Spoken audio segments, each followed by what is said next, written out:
everyone, my name is Simran and you are watching me on class 10 अड्डा। I hope आप लोगों ने अब तक चैनल को सब्सक्राइब कर दिया होगा और अगर नहीं किया है तो जल्दी से कर दीजिए और अपने दोस्तों के साथ इसको शेयर भी कीजिए ताकि मुझे भी आप लोगों के लिए वीडियोस बनाने के लिए मोटिवेशन मिलता रहे। तो चलिए आज शुरू करते हैं हम अपनी नेक्स्ट पोएम के साथ, a tiger in the zoo.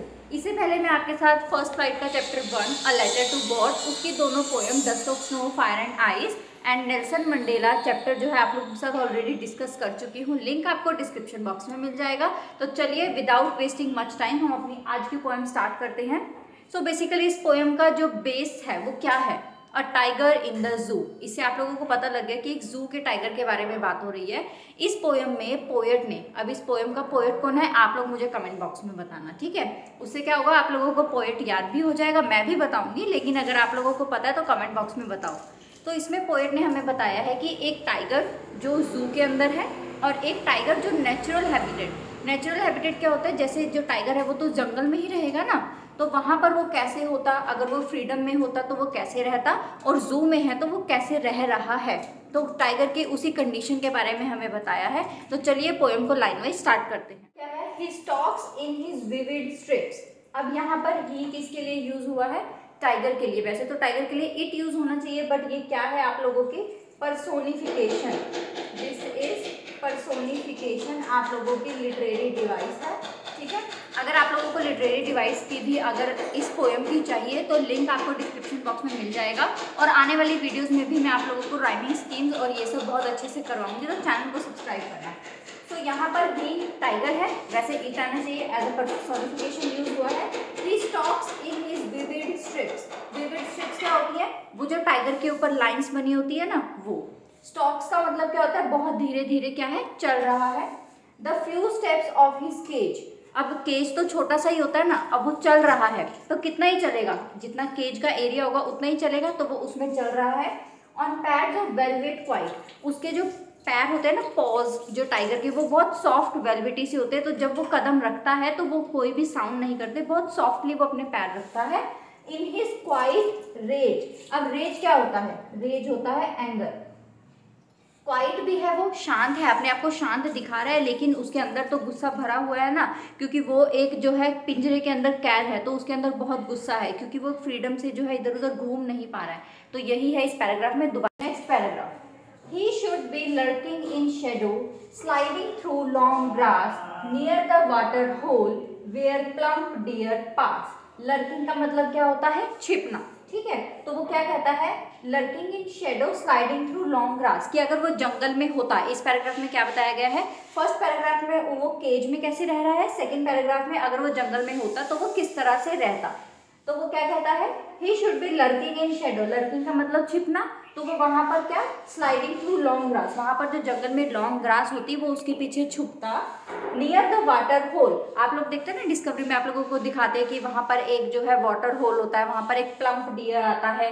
Plump का मतलब होता है फैट, तो वो वहां पर पानी पीने आता है, और जो टाइगर होता है वो उसको अपना शिकार बनाता है। तो अगर वो जंगल में होता तो वो ऐसा करता कि वो क्या करता, छिपकर बैठा रहता लॉन्ग ग्रास के पीछे, और वहां पर जो है वेट करता, जब वाटर होल के पास प्लम्प डियर आता तो वो उसके ऊपर अटैक करता, उसका शिकार करता। Next paragraph, he should be snarling around houses at the jungle's edge। अगर वो जंगल में होता तो जंगल्स के तो एज होते हैं ना, साइड में ऐसे ऐसे जो एजेस बने होते हैं, उस जंगल के एजेस के साइड में क्या छोटे छोटे घर होते हैं, तो वो उन घर के पास गुर्रा रहा होता, उनको डरा रहा होता। Bearing his white fangs his clause. White fangs क्या है, उसके टीथ, अपने जो है बड़े बड़े दांतों से उनको दिखाकर उनको डरा रहा होता, जो उस जंगल के साइड में घर होते हैं और वहां पर जो लोग रहते हैं। टेरराइजिंग द विलेज, उन विलेजर्स को डरा रहा होता। But he is locked in concrete cell. वो लेकिन क्या है, एक कंक्रीट सेल यानी कि जू के अंदर एक केज के अंदर बंद है। हिज स्ट्रेंथ बिहाइंड बार्स, उसकी जो स्ट्रेंथ है, उसकी जो ताकत है वो इस पिंजरे के अंदर कैद होकर रह गई है। Stalking with the length of his cage ignoring visitor. Stalking का मतलब क्या है, चलना, वो उस केज में ही चल रहा है और जो भी विजिटर्स उसको देखने आ रहे हैं उनको इग्नोर कर रहा है। लेकिन अगर वो जंगल में होता तो क्या वो उन विजिटर्स को इग्नोर करता, नहीं करता, लेकिन केज में रहकर उसको इग्नोर करना पड़ रहा है। Next paragraph, he hears the last voice at night the patrolling cars. Patrolling cars क्या होती हैं, जू में जो वो कार्स जाती हैं रात को चेक करने कि जो केज वगैरह है वो अच्छे से बंद हैं या नहीं है, वही एक लास्ट आवाज़ होती है जो वो रात को सुनता है उन पेट्रोलिंग कार्स की। And stairs with his brilliant eyes at the brilliant stars, और अपनी ब्रिलियंट आइज यानी कि रात को जो एनिमल्स की आइज होती हैं वो चमकती हैं, तो अपनी उन चमकती आंखों के साथ वो उन स्टार्स को देखता है। और ये किस चीज़ का सिंबल है, dreaming of desire of freedom, कि वो अपनी फ्रीडम के लिए डिजायर कर रहा है। ठीक है, तो आई होप आप लोगों को पोएम समझ में आ गई होगी। तो चलिए फटाफट से एक रिविजन कर लें पूरी पोएम की। तो चलिए मैं आपको पूरी पोएम एक बार रिवाइज करवा देती हूँ।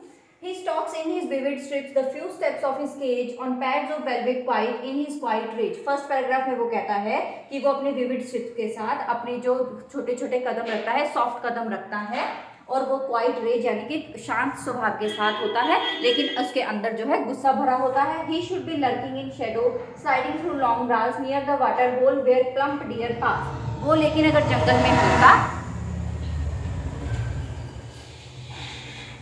अगर जंगल में होता तो वो वहाँ पर क्या करता, ग्रास के पीछे छिप जाता और वहाँ पर अपने शिकार के आने का इंतजार करता, प्लम्प डियर के आने का इंतजार करता।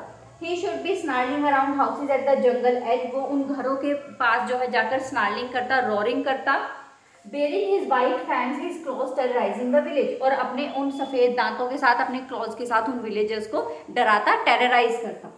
But he is locked in complete cell, his strength behind bars, stalking the length of his cage, ignoring visitors। लेकिन वो इस जू के अंदर एक केज के अंदर बंद होकर रह गया है, जो विजिटर्स आ रहे हैं उनको इग्नोर कर रहा है। He hears the last voice at night, the patrolling cars, and stares with his brilliant eyes at the brilliant star। और जो लास्ट आवाज़ वो सुनता है रात में वो होती है पेट्रोलिंग कार्स की, और वो वहाँ पर जो है अपनी ब्रिलियंट आइज के साथ ब्रिलियंट स्टार्स की तरफ देखता है with a desire of freedom. तो ये थी आप लोगों की poem written by Leslie Norris. So आप लोगों की ये पोएम यहाँ पर कंप्लीट होती है। आई होप आप लोगों को समझ में आ गई होगी। अगर आप लोगों को मेरे पढ़ाने का तरीका समझ में आ रहा है तो मुझे कमेंट बॉक्स में बताना। अगर आप कुछ चेंजेस चाहते हैं तो आप मुझे वो भी बता सकते हैं। I will definitely try my best to change. And आप इस चैनल को शेयर करना, सब्सक्राइब करना। मिलते हैं नेक्स्ट वीडियो में। Bye bye, take care and all the best.